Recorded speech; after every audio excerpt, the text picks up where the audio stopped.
नाज़रीन, नंदू में भानसदाबाद के रिपोर्टर निजामुद्दीन गंभीर के कूड़े केस में गिरफ्तारी वाले अमल खिलाफ कलम धरणी और सजाण धुरियूं सरापा एहतजाज बणिजी विया आहिनि। इन हवाले से पेश आहे मुर्तज़ा खोसो जी ही रिपोर्ट।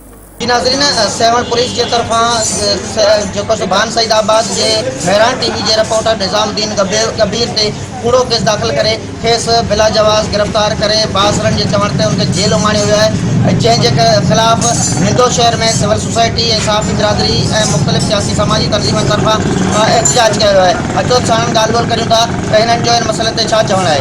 जिन बेवार सहाफ़ी निजामुद्दीन के खिलाफ जो कूड़ा केस दाख़िल कया आहिनि गिरफ्तार किया वियो आहे। असीं उनके खिलाफ सरापा एहतजाज आहियूं ऐं सिंध हुकूमत खां मुतालबो था करियूं त कूड़ा केस ख़त्म करे उनखे आज़ादु कयो वञे, वरना ॿी सूरत में सिविल सोसाइटी तरफा सख़्तु एहतजाज कयो वियो। भान सईदाबाद में जो मेहरान टीवी के रिपोर्टर निजामुद्दीन गंभीर के बिला जवाज़ गिरफ्तार किया वियो आहे। उनजे असीं सख़्तु लफ़्ज़नि में मज़म्मत करियूं था ऐं साफ़ी दोस्त ऐं जेके सिविल सोसाइटी या जेके असांजो कॉम्प्रेस पार्टियूं आहिनि तरक़ीवाद पार्टी बि उनजे तमामु सख़्तु लफ़्ज़नि में मज़म्मत करे थी। जेकॾहिं उनखे निजामुद्दीन गंभीर के फौरी आज़ादु न कयो वियो, ॿी सूरत में सॼी सिंध में हिन एहतजाज जो दायरो वधायो वेंदो। जेको निजामुद्दीन गिरफ़्तार कयो वियो आहे उनखे सख़्तु लफ़्ज़नि में मज़म्मत कयूं था। अगरि उनखे फौरी तौरु आज़ादु न कयो वियो त असां एहतजाज पूरी कंदासीं।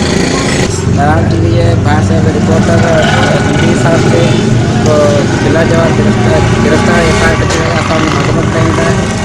साफ़ इनके हक़ सख़्तु लिखण जा ॾिनी वञे। मुर्तज़ा खोसो, मेहरान टीवी, निंदोद शहर।